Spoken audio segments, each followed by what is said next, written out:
In the heart of Verona City, where neon lights flickered through the rain-soaked alleys, a name sent shivers down every spine. Damian Cross, the ruthless Mafia king. Feared by enemies and worshipped by his men, Damian ruled with blood and silence. But deep beneath his cold stare lay a secret, a love that death had not silenced. A year ago, he had loved Isabella, a quiet painter who saw beauty in his darkness. But their love ended brutally. A rival gang's bomb meant for him took her life instead. Since that night, Damian changed. He never smiled again, never spoke her name. Yet every midnight, he returned to the burnt-down mansion where she had died, leaving a single red rose on the ashes.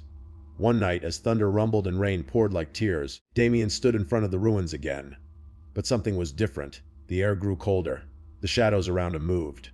Then he heard it, a soft voice behind him whispering his name. Damian. He froze. That voice, it was hers. Turning slowly, he saw Isabella standing in the doorway, drenched in moonlight.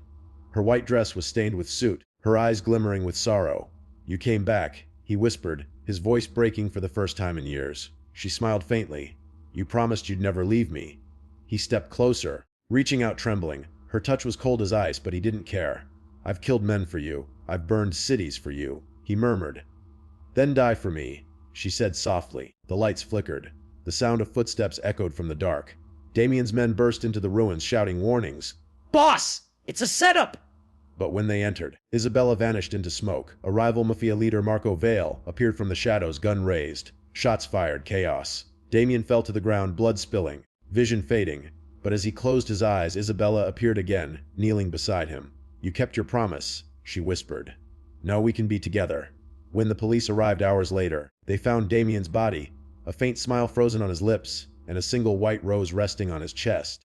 But what chilled them most was the second figure lying beside him. A woman's skeleton in a tattered white dress, her bony hand locked tightly around his. And every year on the night of their deaths, people say they see them together again, dancing in the ruins, a Mafia king and his ghost bride, bound forever by love, vengeance, and the darkness that neither heaven nor hell could break.